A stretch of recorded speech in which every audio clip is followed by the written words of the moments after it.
Hello and welcome to Down the Slope. Since the last time you joined us, Hibs haven't really done much in the way of positive things. However, we've got two guys that look absolutely delighted to be here. Unfortunately, Greg exploded after the final whistle yesterday, so we're trying to piece him back together. Hopefully, he'll be with us next I podcast. think he's currently having coffee with some of the boys to calm down and clear his mind, I believe.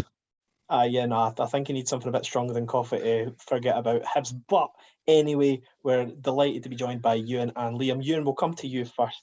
How's your week been? We'll try and chat about some nice things before getting into negativity. Hopefully you've had an all right week. Do you know, mate, I've had a decent week. Aye. Do you know what? Outside the Hibs, life's pretty fucking good right now, so can't really complain too much. I'm going to cut you off there because that's all I'm going to say. To start the podcast on. Liam, I know you've had a busy week at work, but apart from that, how's the dog going? How's life in general for you? Dog's good. He was fucking loving the snow last night. See what you're saying. See what you're saying, Greg, and go for coffee, the boys. I love that Greg has this like real masculine kind of character that he loves to play up to. But actually, I have it on record that Greg's order from Starbucks is a caramel macchiato, skim milk with extra sweeteners, and one of those ones that's got like a wee umbrella in the top. So, Greg, if you're listening, you know that much of a man after all. Sorry, just, do you know, right? Can I just get see just when Liam talking about the snow there, right? And I know we'll come on to talk about the football, but oh my god, I see driving home last night. So obviously I'm up in Falkirk, but I was dropping off Craig and his dad at Heartlands because it's like quite an easy point for us to meet them if they live in the road to Falkirk, sort of right there at Whitburn. I didn't get back to Falkirk till the back of midnight last night. The M8 was one lane. You couldn't see any of the road markings. We were there about 20 mile an hour. It looked like the other side of the M8 going west, just after Heartlands. If you were going westbound, it looked like they were shutting it off. All the HGVs and stuff had pulled into the side, and the cars and all that. It was fucking grim. And then as I got closer to Falkirk, there was nothing. There hadn't even been a drop of rain. I was like, what the fuck has went on here? It was brutal. Like, it was really fucking brutal. Made the night even better. All right, well, I tried my very best to start on a positive note, and you turned it into loads of terrible. I'm really sorry. No, but life's good. Life is great. Just last night was shite. Yeah, no. All right, so we'll get fired straight into the game then. Well, let's just start. It gets to about an hour before the game, as it does, and we see the team lineup. Obviously, the first thing that jumps out at us is the fact that there's 7 people that you could recognise as defenders starting, and 5 of them are fullbacks. Liam, what was the initial reaction when you saw that team? Was it something that you thought could maybe spring a surprise? Because my instant thoughts was we're going to get beat 5-0. I actually did. Do you know one of those times where you just see like a lineup that is just so incredibly shit, but you still go and win the game? Like we went to Tynecastle against Hearts after the split on a Thursday or Friday night, and we played Joe Keenan, John Rankin, Alan O'Brien, and I think maybe Lewis Stevenson in a 4-man midfield, and we won 1-0, and we were actually quite good. I thought it was going to be one of those nights last night. Just had this wee inclination that Lewis Stevenson was going to turn in a midfield masterclass performance, and we were going to win the game. Didn't quite turn out that way. Did you assume Stevenson was in midfield straight away? I tried to. I don't know if my team that I thought it was. I tried to text you, but the signal on Ibrox was absolutely shocking last night. I'll be honest, right? I had Clyde 1 on, like, because it was at Super Scoreboard or whatever as we were driving through, and they said, "Oh, it looks like Stevenson's going to be in midfield." Shit! I was calling the cunt on the radio. Oh, Higgs! I was like, Stevenson's not going to be. I'd convinced myself it was 3-4-3. I assumed Stevenson was going to be in midfield only because people on Twitter had been calling for it. Not loads of people, but a couple of people had put Stevenson in midfield in a mock team weeks ago, and that planted it back in my head. I was like, fuck, we've no centre midfielders, but we have got a guy that played centre midfield 15 years ago. So we'll just stick him in and it'll be fine. What could go wrong? Can we just mention, Lewis Stevenson did get man of the match in the League Cup final when we won 5-1 playing central midfield, and he was absolute Doug's bollocks. I was going to say, is that the worst man of the match award? Or is that the most age bias? It's a sentiment man of the match award. I think he actually maybe played on the left-hand side of midfield that day as well. Did he? I was sure he was centre mid, no? I think he may have played on the left-hand side of midfield that day. Nah. But anyway, information, because my dad's been telling me for years it was centre mid. I'll just come in, Harry, on teams lineup. Aye, it was interesting, wasn't it? Like, you know what I mean? I can't. Sorry, as someone that listens, I noticed message the podcast page. You're just like, yous are going to have fun tomorrow night talking about that lineup before the game even started. But in my head, I had it looking something like Macy in goals, a back three, Porteous, Rocky, and Stevenson, McGinn and Doigett left wing back, Henderson and Doyle Hayes as the midfield two, then like Cadden and Mitchell as your wingers. But obviously, it didn't turn out to work that way. Can I just say on the lineup, what the this is just to be really clear, it was a total what the fuck moment when we saw it, but huge sympathies to Sean Maloney because I'm not getting at him at all because he's absolutely fuck all else he could do with the players that are available. I'm going to say right now, I think Lewis Stevenson's a better option in the midfield two than Josh Campbell is. I think as well we can push to the extent that at the moment he's a better option than Jake Doyle Hayes is. Because in seriousness, Doyle Hayes and Campbell haven't been anywhere near good enough of late. As everybody knows, I'm a massive fan of Doyle Hayes, and I think that Campbell served his purpose when he first entered the team. However, at the moment, I think we can all confirm that having those two as our only natural central midfielders fit is a very strange situation for any club in the top flight, never mind a club as big as Hibs. Yeah. Two things on that. Totally agree. Stevenson's a better option, but literally we have put Lewis Stevenson into that position to do the job that Alex Gogic was doing for us last season, who we then deemed wasn't good enough. And you're not telling me that Alex Gogic isn't more mobile than Lewis Stevenson. So coming on to the issues that we've got with our squad, we're basically asking a guy to do a job out of position. We've let Gogic and Halberg leave the club, who could have played that position, and we're having to rely on a 34-year-old left back to fill the role. It is absolutely fucking madness in terms of running a club, and there's no one can convince me otherwise. You let a player of that quality go and play Josh Campbell, who last night Kevin Thompson said on the TV coverage that he was looking at signing him for Kelty Hearts last season. That's the level that he's been playing at, and I don't want to dig him out especially, but I've heard lots of different reports, and I've been speaking to lots of people over the last couple of weeks about it. And I know guys that knew him when he was younger and he was playing youth football, and he didn't stand out at that level, at age grade football, and he's still somehow playing in the Hibs first team.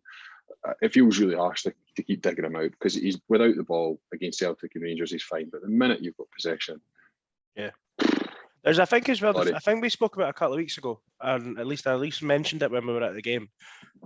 Campbell's strength, like Liam says, was maybe when he's not on the ball and it's his engine. That's probably the one thing that you would say Josh Campbell, and look, Josh Campbell he came off the bench last night, but so we totally digress. But his one benefit we would probably see over the rest of the midfield options we have would be his engine. But playing in that too, it's not being utilised. We're not really giving him the instruction to go box to box. He is very much a sitter. And I think Stevenson's decent on the ball. I'm not sure he would look out of place playing there. I don't think we should have to play him there, or he should have to be a first choice sort of starter away to Rangers. But I think I would probably still rather have Stevenson there than Gogic. I would say. Personally, I probably would. I think Stevenson offers you more on the ball. On the ball, possibly is better on the ball. I know. Anyway, Harry, get us back on track. We have fucked it. I was about to say, I normally pride myself on hosting that we normally have a relatively linear road to walk down. I did kind of take us off track by asking an absolute non-Hibs question to start. One last thing I'll say on Stevenson before we move on. I'm sure we might touch on him again later. But I think testament to him as a character and a player, the fact that he is consistently, when we've looked like shite, he's literally covered in all over the pitch, apart from the attacking third. And he's actually done a job. Obviously, Liam gave me a stern telling off earlier for mentioning his age when saying why. A couple of weeks ago. I noticed that Liam dropped the 34 bomb a couple of times there. Yeah, to be fair. However, I think that he's shut me up and he's shut a lot of people up. He deserves every minute he's getting at the moment. So, Liam. To be fair to you, Greg's not on the podcast tonight to defend himself, but Greg said a few exclusions never played for Hibs again, which was a terrible shout because he's been fucking tell him, Liam. Fucking tell him. One of our best players this season. I am just going to be digging Greg out all night long when he's not here to come back on me. He said a few exclusions never played for Hibs games. A bad shout because he's been very, very reliable for Hibs this season. When called upon one or two iffy-ish performances, but generally he's been this. Did I not put in the group chat maybe just at the break that there could be an argument that when played, Stevenson could be a nomination for Player of the Year this season? I think other than Cadden. Like when he's Cadman played. Right, well, I'm Streets going to ahead anyone interrupt else. and say that I'm going to be hosting the podcast instead, and we're going to move on from all the tangents, even all of tangents. We're going to move on. So, anyway, we've seen the team selection. Shout out to my sister who sent a very funny graphic through of where what Hibs would look like if each of the players actually played in their positions, and it was essentially just 7 at the back, and it looked utterly stupid, but it was quite funny. But yeah, 5 minutes in, I thought, like, I know it's a very small sample size, but the first couple of minutes we actually settled into the game quite well. I didn't think that Rangers really looked like they were going to break us down. What initially looked like a clumsy tackle from McGinn, like when I first saw it in real time, I was like, why did he do that? And I just thought it was baffling. On replay in slow motion, it looks like the referee got it wrong. Is it fair to dig out Nick Walsh and say it was a horrible decision, or in real time were you kind of like, it was a penalty? At the game, I was 100% certain it was a penalty. Yeah. But what I would say on the replay, look, you can't even tell if he wins the ball or not. Right? Let's be honest. How many times do you see incidents in the first 10 minutes of games where commentators will say, "Oh, if that was half an hour later, he'd have given the decision." And I'm not saying that the referee shouldn't have given it because it was 5 minutes in, but I don't know. I really don't know. I don't think we'd have got that decision at the other end after 5 minutes. That would like, I think that's fair. It's stupid, and I've seen people saying, well, I think because I quote tweeted the video today, and one of the guys that listens has replied being like, either way it's stupid, even if he wins the ball. You can't be scared to make tackles just because you're playing Ibrox. Like the poor thing is, McGinn's doing the right thing. He's shown him down to the byline. I think he just needs to keep him there instead of diving in. Yeah, completely agree. Liam, I think out of in the group chat, you were the one that said most adamantly it was not a penalty. Do you think it's fair to criticise Nick Walsh for that, or can you kind of understand from his perspective why he's given it? Let me guess. Do you think it's? I'm going to say it's fair to criticise the referee. Fucking right, I'm going to say it's fair to criticise the referee. The cunt doesn't get big decisions right. He's got a history of getting the big decisions wrong, and particularly at Ibrox. And like, I'm not going to bring all the other stuff into it about his background and what have you, because I don't need to, because he's shown himself to be incompetent on various different occasions, and he got it wrong last night. It was typical hometown decision. Very poor call. Yeah, I don't know if you guys were the same, but I think it was BBC Scotland tweeted out quite a cute video. I shouldn't say cute, that's condescending. Quite a nice video of a female referee, like essentially. It was on Sky Sports. I watched it. Sky Sports. Yeah. Yeah. And I started watching the video, got like a minute, and I was like, oh, this, like, she's got such good energy. It's nice seeing a woman like breaking into the men's game. And then it was like, yeah, I'm being mentored by Nick Walsh. Off, and then just went on my day. Catch you later. Completely ignored the rest of it. I hope the best for her. But if Nick Walsh is our mentor, then I'm not thinking that she's going to get too far. Maybe a bit harsh, but anyway, I digress. Moving on. Obviously, Paul McGinn after that got himself injured. I thought after the sub, that was probably the team we should have started with. We looked 100%. a lot more cohesive as a unit. We were actually moving the ball quite nicely at times, which was a bit surprising. I think the one thing with having that many like fullbacks on the pitch, you do have that level of energy that we've kind of been missing the last few weeks. What did you guys think in like maybe the 25-minute period? I think like going into halftime we were a bit naff, but I think for 25 minutes after McGinn went off and Jasper came on, I thought we looked quite lively. I mean, after the sub, that was the team that I said on Monday night I'd have started, minus I think I'd obviously said if Joe Newell was fit to play him, which obviously turned out, I think, whilst we were recording potentially on Monday, he was still going to be out for a while. But I don't understand personally why we didn't start with 4-2-3-1. I agree with what you're saying with the fullbacks, because I would probably say in terms of legs, your Mitchells, your Doigs, Caddens, Jaspers, they are probably your most energetic, your most pacey players. So getting them all in the park away from home at Celtic or Rangers, whoever it would be that we're playing, makes sense. And in the 4-2-3-1, I thought we'd done okay. Like, you know, I thought we'd done all right, Harry. Like that's about it. Rangers had chances. I thought until, do you know what? Actually, I want to talk about the sub. Hibs need to get a fucking grip. Actually, McGinn went down, and about 5 minutes later, we still didn't have the sub ready. Like, Rangers, Balogun got injured, and Rangers had their sub ready to come on. Like, straight away. It was obvious. McGinn went down for ages. He should have been taken off then. He tried to carry on, and even then, we still didn't have the sub ready. Like, we ended up playing with 10 men for a wee period of time, and between the goal and McGinn going off, I think Scott Arfield had a really good chance as well. Like, Was that when he was offside and he headed it over? No. He had it on the know. volley. Like, but that it baffled me how we never had the sub ready quicker. I know, like, you probably aren't expecting it that early in the game, but like, a good 5 minutes to get someone stripped, like, it was really driving me fucking mental at the game. Like,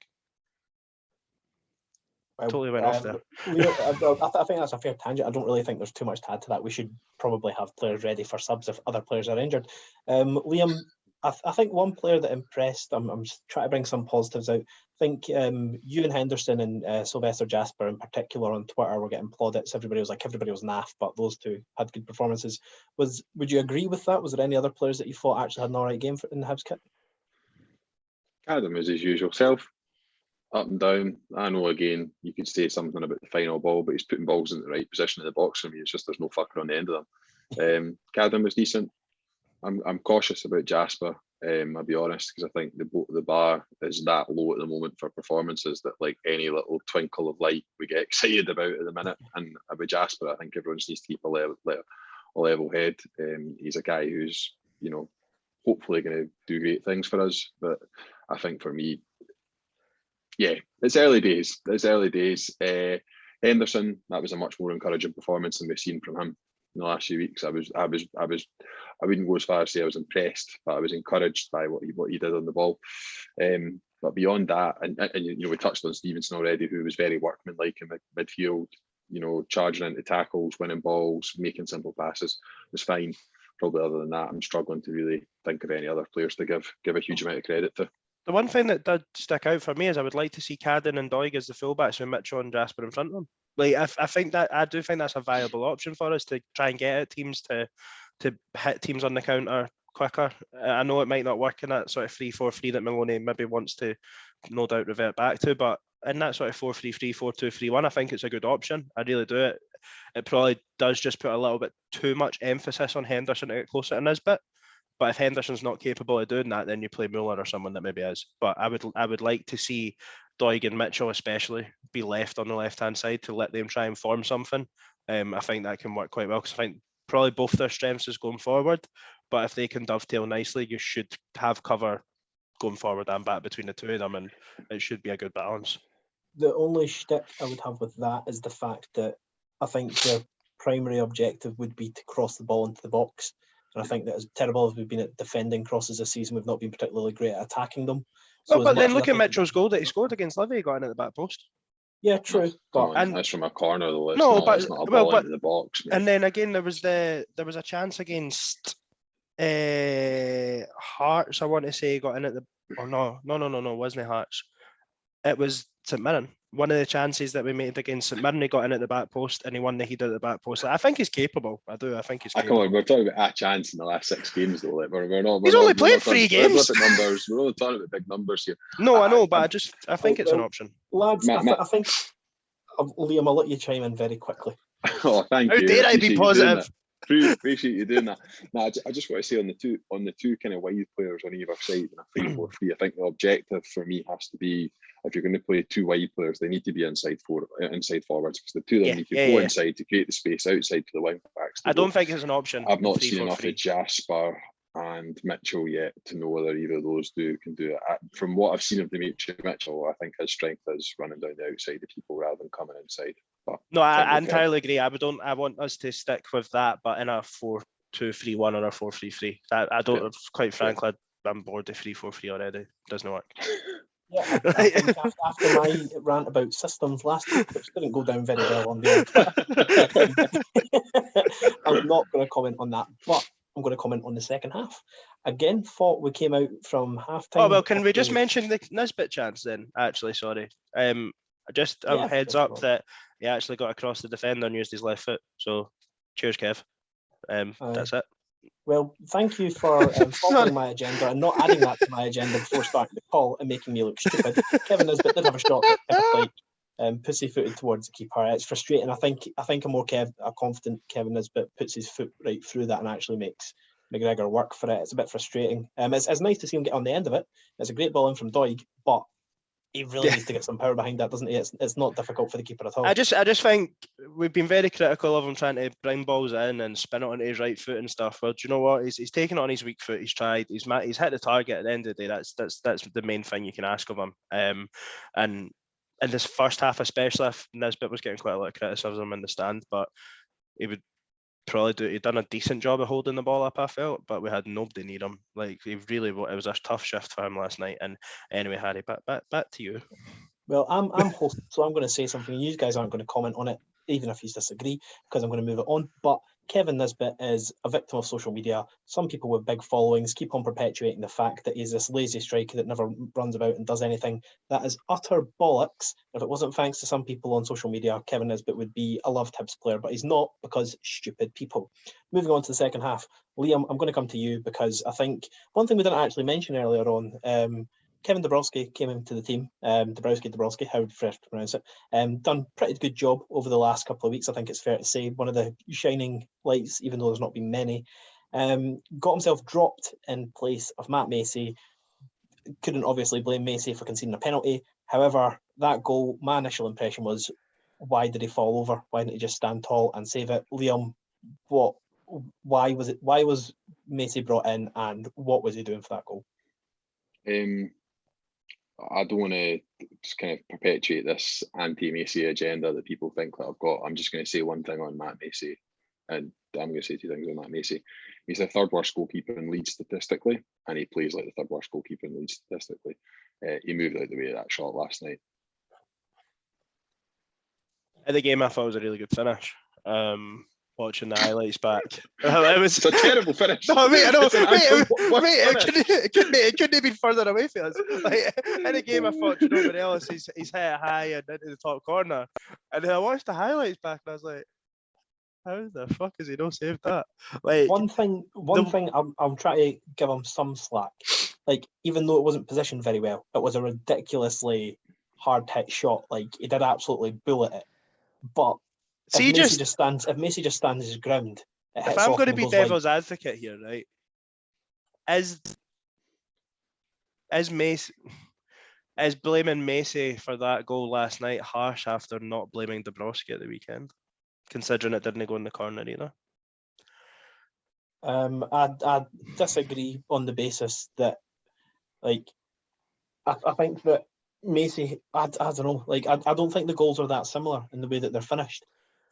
Like, I just think the angle that Macey had, he was close enough to the ball that if he just stood up, it would have hit off him. Whereas Ronan's shot was like a rifle down the middle of the goal, and Dabrowski didn't have a chance to actually get himself positioned, in my opinion. I think it's a fair argument to make.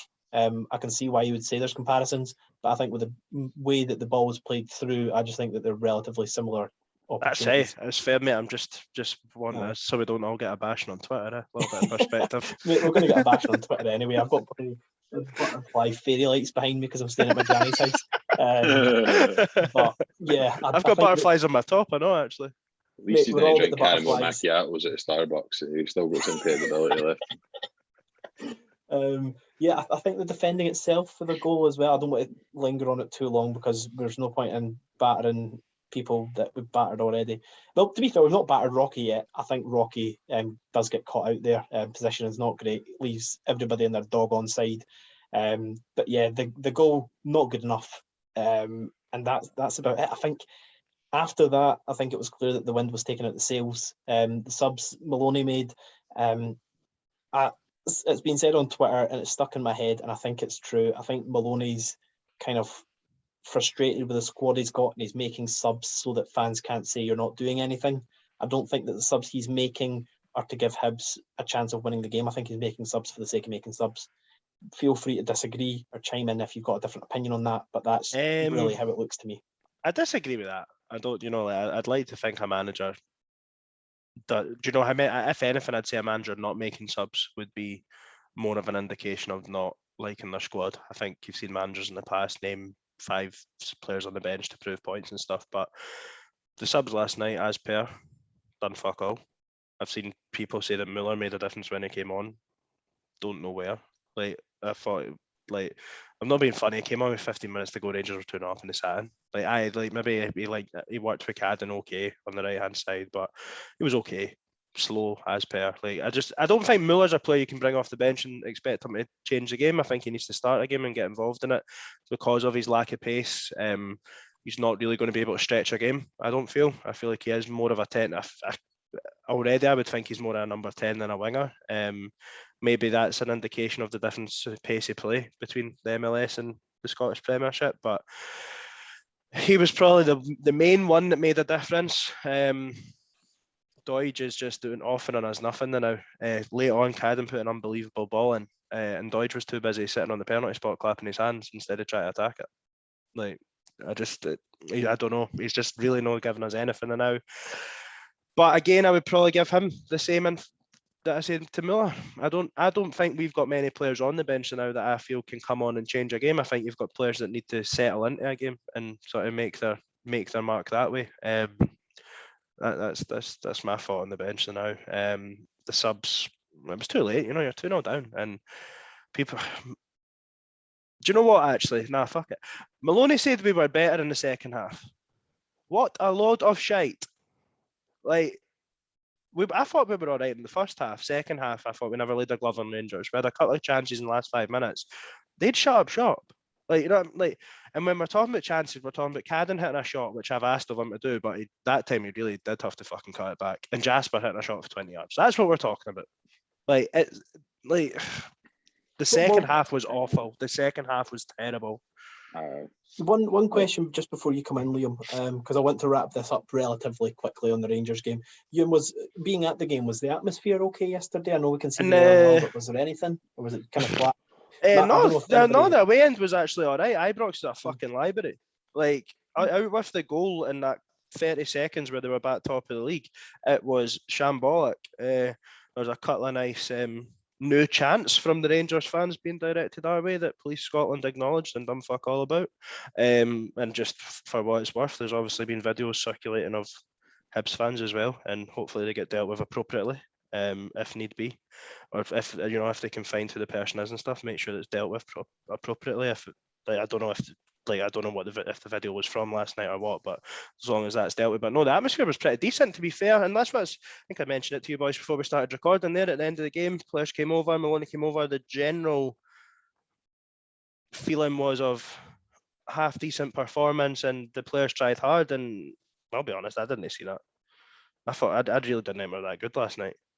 I really didn't think we were that good, but the atmosphere was okay. There was no shouts from Maloney's heat at the end of the game, if that's what you're asking, Harry. Well, I asked one question. I think you answered maybe 7. So good. I'm just fucking annoyed. There, mate. No wonder. But Liam, I want you to wrap us up on the game, because as I was saying, sitting on my phone watching the stream last night, it didn't even have the sound because my connection was that bad. I was thinking, can this just end us on that game, Liam? What was your thoughts of the second half? We had both halves. We probably had a 15-20 minute spell where we were okay. We were maybe even verging on good during those 15-20 minute spells. We did create some openings. Most of them are half chances. We didn't put them away. We lost the game 2-0. We don't take our chances. We don't score goals. Simples. I think that's a very beautiful way of ending it. Euan, I would ask if you've got any more opinions, but I don't want to hear anything more about that game last night, so I'm not going to. I thought you were going to say I didn't want to hear anything else for you for the rest of the fucking night. Euan, Cut and close. Right, thanks for joining us. We'll be back next week. No, because we've got bigger fish to fry, guys. I got very excited earlier because I was just going on my Twitter feed, and then I saw Hibs tweeted. I was like, oh, that's fun. And then I saw a Barcelona badge, and I was like, oh, that's very fun. Turned out that we signed another youth player that isn't going to be involved in the first team, but his name is Emmanuel Johnson, and he's signed from the Barca Residency Academy of the USA, and he is joining Charleston Battery on loan for their upcoming 2022 campaign. As I've said before, I don't really have a clue what's going on, but I'm happy that we are investing in the future. And were you guys happy to see the fact that we're actually utilising Charleston Battery, something that was announced but hasn't really been utilised too much from what we're aware? Know the day. Yeah. I'm really struggling to get excited about more signings for the B team. I'm really struggling to get excited about. Go and just make a fucking second Twitter account for the B team. When things are good, like you are, like Aye, you do. But it adds to the feeling of good vibes and good things are happening to the club. When you're losing games, I'll be honest, you don't really want to hear about more signs for the B team. Not because it's not good that we're planning for the future, not because it's not great, but it's never going to be all that well responded to. I'm not pleased we're using Charleston Battery. I'm glad we're finally doing something with Charleston Battery, because I honestly, other than sending Robbie Crawford over here to train and some boy that played for Trinidad and Tobago a couple of times to train, I don't know what's come of that partnership. So it's good that we're doing something. COVID's obviously restricted that partnership a wee bit, in fairness. But yeah, Emmanuel Johnson looks like a bit of a unit. Like, other than that, I'm kind of struggling to say what I say. I saw that Steve Keane thinks he can play wing back, full back, or centre back, so versatile. Great. Ask Alex Ray, must be shite. That Hattati boy, terrible. Nah, it's difficult just now to get excited about those kind of things, and I think under normal circumstances, I think we all probably would be like jumping for joy about another guy who's potentially going to come in and challenge for a place in the first team. But right now, it's difficult because we know that ultimately that transfer window, we didn't address glaring issues in the first team squad, and we signed guys to the B team. It's what we spoke about on Monday, innit? You know, we spoke about it on Monday night, and I said it, like, and we all said, yeah, it's good. We need to plan for the future. We know there's a gap in that sort of area between the 18s and the first team, and I think it was myself that said, like, it just, like, fans ultimately care about the first team. You know, that is it. And if this morning when that tweet came up, I think one of you sent it into the group chat, or I sent it into the group chat, and I was just like, I don't give a flying fuck. Like, I've not even read it. Not even read it. Like, and I'm not even, what, he was in Barcelona's American Academy, so what, the boy had a Messi top when he was 12 or something. Like, I just Come on, let's not go right in there. Let's not get in the boy. Like, he's just. I know, but I feel like they're trying to make a big deal about, like, the fact he was at Barca and that he wasn't. He's not even, like. Oh, right. I don't think they've really. Someone shut me up. Someone shut me up. I really don't think they pushed the Barca angle. I think that's unfair. I think he could turn it to another very good player for the B team, but ultimately there's a reason that these players are signing for Hibs B team, because we see something in them that perhaps the club that they were at before don't, or we hold a greater value to them than the club that they were at before don't. I hope that we have loads of graduates out of that B team, but I think the reality is, if you look at football, if you look at the under-23 league in England, if you look at the B teams in Germany, not a huge number of players graduate from the B team to the first team. So will we see all these guys pulling a Hibs shirt? No, we won't see all of them. We might see one or two. Right. Well, what turned out to be, I was trying to use it as a positive segue away from the game, and Euan absolutely slaughtered it. Thank you, Liam, for giving it some respite at the end. He's standing in for a resident caramel macchiato drinker by being overly negative tonight. Do you know, that was me just before we started recording. I don't know if I've got it in me to be overly negative. Oh, jeez. And every single positive segue I make, you literally smash into obliteration. Anyway, moving on swiftly. Did he start talking about Sunday then, boy? Like, all right, well, I don't actually think we're going to talk about it for too long, but first of all, SFA, as an SPFL, whatever they're called these days, we know you're listening. Can you just piss off? Again, we're still not happy with the fact that we had a full day set out where we were going to get steaming in our broth, have a great day, and you literally gave us the only kick-off time, which prevented that being possible.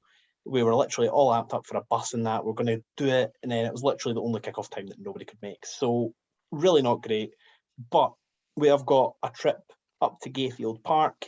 I've been once where Deutsch hit the world's worst penalty in a pre-season friendly. Really enjoyed the day out. I think it's a fun stadium to go to. Are you guys both joining? No, I'm fucking delighted I'm not going. All right, well, that is that. Liam, are you going? Of course, top man. Sure. I think, are kind of one of the feel-good stories of Scottish football at the moment. Only part-time team in the tier below, and they're currently sitting top of the league. However, they did drop points at home to Hamilton last night. It was almost a defeat, but they clutched back a point with a last-minute penalty. I can't admit to saying I've seen too much of Arbroath. I've watched a couple of the games on the TV. They tend to play very narrow, I find, and they are very difficult to break down. The weather conditions in Arbroath, with it being is it the closest stadium to the sea in Scotland? Yeah. it's tricky conditions. There's no doubt in that, and obviously they're more used to it than everybody else. I think hats off to Dick Campbell for actually having a well-drilled unit. Liam, you tend to be our resident tactician. Anything that we should be watching in particular for the Arbroath game? I'm offended. I'm fucking absolutely blown away that I'm the resident tactician. I'm offended. I'm the pep of this fucking shite house of a gang. Well, if I just sorry for interrupting, but if I had to say to someone, if someone said to me, who down the slope would you pick to be your scout to see what the next team opposition is going to play like, I'd be like, I'll send Liam. Just know if I've got 6 pints in there. No, mate, I'd definitely send Liam. Who knows what kind of report I'd be coming back saying, they're fucking terrible. What's the state of this team? We've all obliterated them. Top of the championship. I don't care how. So my scouting report on Arbroath probably goes as far as the most recent game against Kelly. It was on, well, not the most recent game because they played the other night, but the Friday night game against Kelly, I watched most of that. And I would say what you said, Harry, in terms of being quite compact. I think that's what they do well. They look to get forward quickly, but they're not a long ball team, if that makes sense. They know what their strengths are. They obviously lost the guy Newbley. He went back to Livingston. I think he was a really important factor for them. But then they've gone and got Craig Whiting, who we all know Craig Whiting's limitations as a footballer, but at that level, he's decent enough. He puts himself about, runs the channels. Brought in that Jack Hamilton as well that obviously Harry likes. I think he's already scored a couple of goals for them again since joining them back, I think. Yeah, and some neat and tidy players. David Gold, who was at Hibs as a youngster, he actually. Do you know what? They must be really good because Josh Campbell went on loan there and couldn't get a game. So must be class. So I think so they've got some. They've got some players who are kind of championship level, and I think they're a championship team. Ultimately, if they get promoted, they will be a championship team playing in the top flight. And that does not mean that it's going to be easy for us on Sunday. They're going to be a team full of confidence.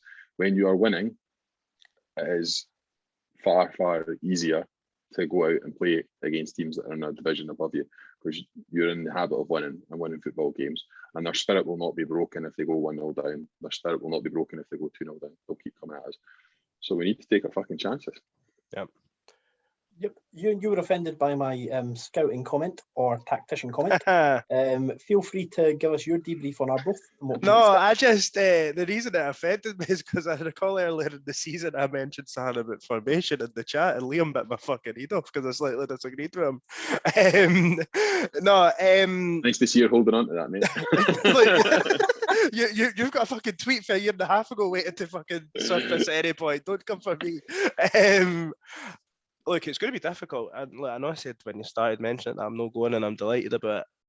I'm not going, and it is through my own choice. It's going to be the first game this season that I've missed pretty much through my own choice, where there's not been any other circumstance that, I could go, and I'm no.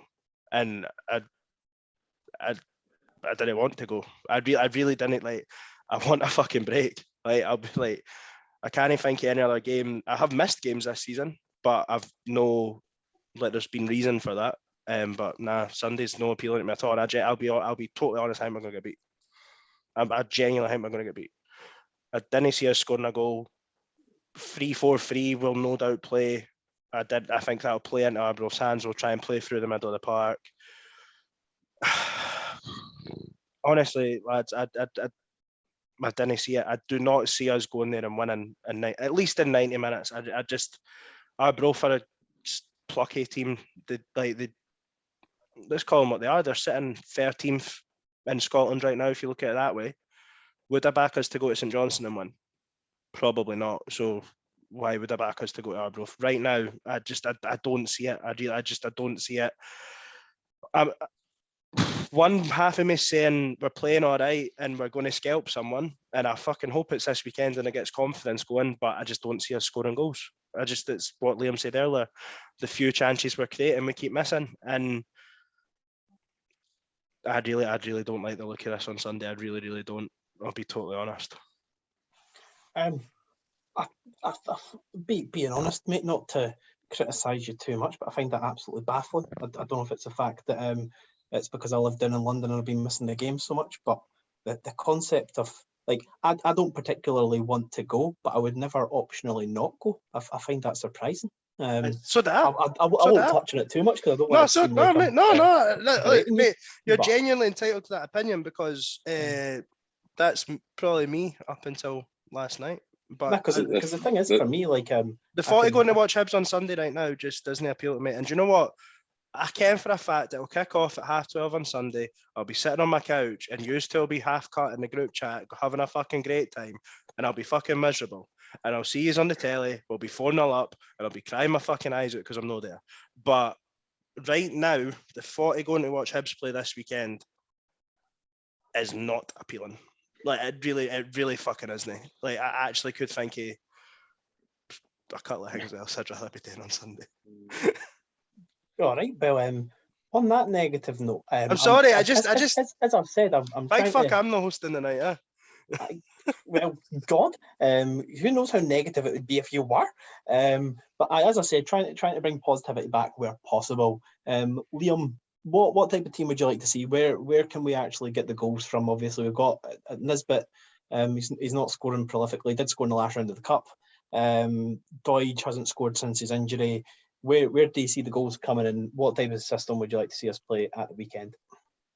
We need to play a system that gets players into the box to score goals. Like total basic bitch of an answer, but we need to play a system that shows an element of aggression that takes the game to them. If we go to Arbroath and allow them to dictate their style of play upon us, then we're in trouble. So I think we need to play a system that's aggressive. I'd like to see Muller and Jasper play from the start. With a centre forward, I don't care which one at this point, just a centre forward. Probably slightly slight preference is Nisbet because I think he looks sharper than Doige at the moment. And then a midfield three of Henderson and two others. Because I genuinely can't sit here and say I want to see Jada Hayes or Josh Campbell start on Sunday because I don't. Probably Henderson, Stevenson, and another. Doesn't sound like Newell's going to be ready. So Henderson, Stevenson, and another. Maybe we've got a boy in the under 18s or the B team that's ready to step in and play. Fuck knows. And then at the back, a back four with probably Cadden on the right, Doig on the left, and two centre halves. Probably Porteous and Hanlon if he's back. I think Hanlon's more likely than Newell to make it. So possibly Porteous and Hanlon. I think we're missing, genuinely really missing Paul Hanlon the last while. And given it's a cup game, I think Dabrowski should play. I think Dabrowski should play anyway, but I think given it's a cup game, he should play. So that'd be my 11. I got it in the end. I think. Sorry, Hannah, what were you going to say, mate? No, I was just going to bring it to you. I know obviously you're feeling somewhat negative towards the game. No, look, right, it's a game we should be winning, right? Can I ask my question? Good golly gosh, calm yourself down, mister. I think that Liam listed, from the team Liam listed, would you want to deter from that too much? And if we're looking at it from a positive perspective, where are the goals coming from? Like, I know we've had some players off form, but where do you actually see us? Who, if anyone, would be the one? I would maybe change it in the sense. No, not really. Actually, no. What Liam said, I think for me, it's a mindset thing, doesn't it? Really, right? Do you know? See, against Cove, we played Halberg at right centre back. The team played on the front foot. And do you know what? We missed chances in the first half. We had a goal disallowed, right? See, against Cove, if that goal had been rightfully allowed or we'd taken one of the chances, there's no doubt in my mind we probably would have scudded them, right? We need to go and impose ourselves on the game and play fast attacking football. What the club hired Sean Maloney for. You know, they were bold enough to put it in their sort of statements and stuff when we were searching for the manager when we hired Maloney. Well, this is a game that he needs to get an 11 out that are going to be able to deal with the conditions and play fast flowing of football. I think it's important to get width in the team, but then ultimately there has to be the option where when you're getting it wide, you need players in the box. So I would be starting, like Liam said, I'd be starting Jasper.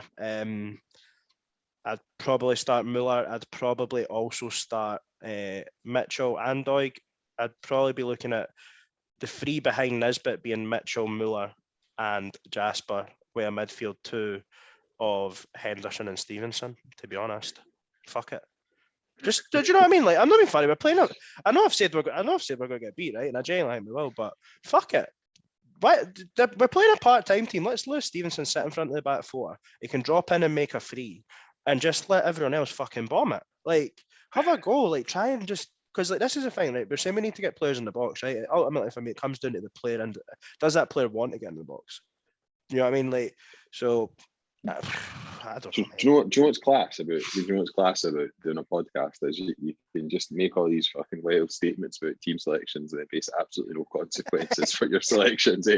Just be like, fuck it, Henderson and Stevenson. Let's play a defender and a guy who's definitely not a holding midfielder and holding midfield. Let's put all these round pegs in square holes. And Sean Maloney puts round pegs in square holes and picks 7 defenders. He gets fucking slated for it. We can just sit here and say shit like that. But I'm just looking at the way we performed last night and trying to find positives. I felt the positives were definitely the wide players.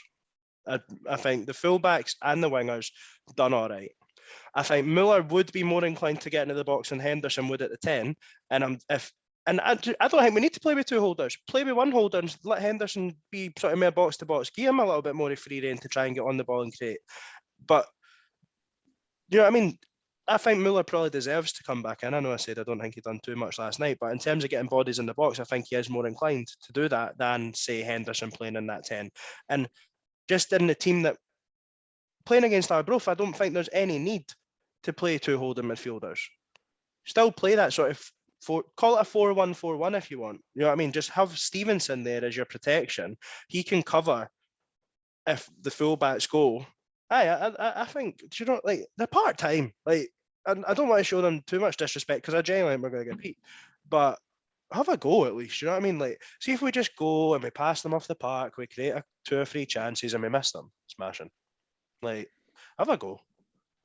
Well, I'm glad you turned it into a somewhat positive rant, but you killed it at the end by, again, adamantly claiming that we're going to get beat. I think the main thing that I want to see is I don't really care what players he plays. I just want him to tell whether it's Muller or Henderson that's in behind this, but I just want him to say if at any point in the game you are dropping back for the ball, you're getting subbed.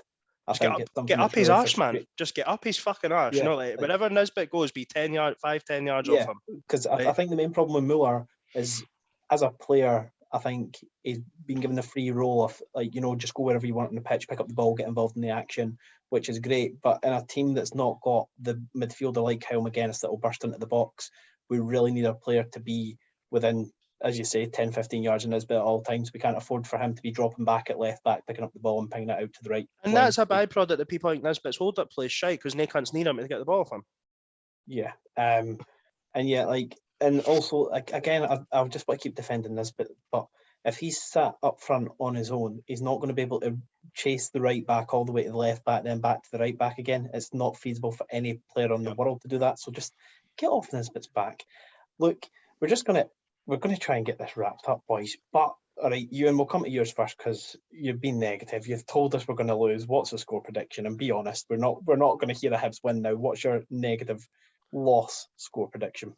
3-0 Hibs, fuck it. No, if you've said... Nah, you can't do that. Nah, you can't say... Genuinely 1-0 Arbroath. Genuinely. 1-0 Arbroath. Okay. That's your score prediction. You're going to have to double down. That's fine. Tweet it out on fucking Sunday, I know, and I'll get all the slag in the world. Go fucking triple down. 1-0 Arbroath. Genuinely. 1-0 Arbroath. You know what? We won't guarantee to tweet it because we did guarantee as a start of a podcast that we do High View of the Week every week, and God knows where that went. Yeah, we done it last year. Aye, but we didn't do it this year. It was class. Anyway, Liam, coming to you, mate. What's your score prediction for Sunday? I think it's going to be an absolute Scottish Cup classic. It's going to be one of those games, proper edgy game. It's going to be nip and tuck for 90 minutes, and we're going to go through 3-2. Okay. Oh wow. Okay. Proper classic. It's a hard one. I really don't know how it's going to go. I think, to be honest, though, realistically, given the conditions at the stadium and given the fact that it's 2 teams that are, at the moment, as much as Hibs aren't great anywhere on the pitch, we are a bit better at defending than we are attacking. I think it's fair to say. We look a bit more solid at the back than we do going forward. Yes. So I think it's going to be a stuffy 2-0 win. I think we're going to score after maybe like 20 minutes, and then we'll get one near the end, maybe like 76th minute, just take the ease off, and we can kind of clap the players off the pitch, be happy, job done, get down the road. Super Bowl Sunday, baby. We're going to be excited for that. Halftime. Yeah, you know what? Halftime. We've not got Greg to slag me off, and we've not got Greg to criticise me asking you guys. So, ending it on a positive, because obviously I'm not going to have negativity to end the podcast. Euan, Super Bowl prediction. Who's winning it? Bengals or the Rams? Oh, Bengals all the way, mate. Bengals all the way. Liam, I know you kind of have a soft spot for the Rangers of the NFL Cowboys. Have you got a prediction for the Super Bowl? Rangers of the NFL. Aye, that's plenty of that. That's an absolutely terrible shout. I've kind of got a bit of a funny American sports. I really don't like teams that kind of up and move around quite a lot. It's a thing that just doesn't sound just right. a really shit part of American sport. But taking everything into account and my very limited knowledge of the NFL, I think the Rams are going to win on the basis that I think a Ram beats a Bengal in a squiggle. Oh, really? Okay. Oh, Interesting. To be fair, like a Ram running anything head on would hurt. Like I love the story. I love the storylines you get in the NFL. I think that the Tiger King. I reckon Rams take quite a hefty lead in the first half. Second half, Joe Burrow leads them back. I think it's going to be a one possession game, and I'm going to edge for the Bengals. To be honest, is Matt Stafford the starting Rams, QB for the Rams? he is. Yeah. He's got shite. traded there. He's shite. Most He's had a good year this year. Most Shite now at the interceptions in Lions. the league, but he did have the second most touchdowns. So he's a brave guy. He likes to gamble. Do you know Can I what? take my prediction back? Do you know what? I know it's a football show, but I've got a little bit of split loyalties because Jamar Chase and Cooper Kupp fucking carried me all the way through the fantasy season. But no, I think the Bengals will do it. And also in one of my other fantasy leagues, if the Bengals win, I get #1 draft pick next year. So I'm on the fucking Bengals. Yeah, and as they say, we are officially first down the slope. Get it? Like first down? No? Nobody? Okay. Well, I'm glad that joke bombed. And on that note, if you've listened to us try and make happiness out of what is a currently rough run of Hibs, we do appreciate your time. Have a blessed week and enjoy your Sunday especially. Goodbye. Yes. One Hibs.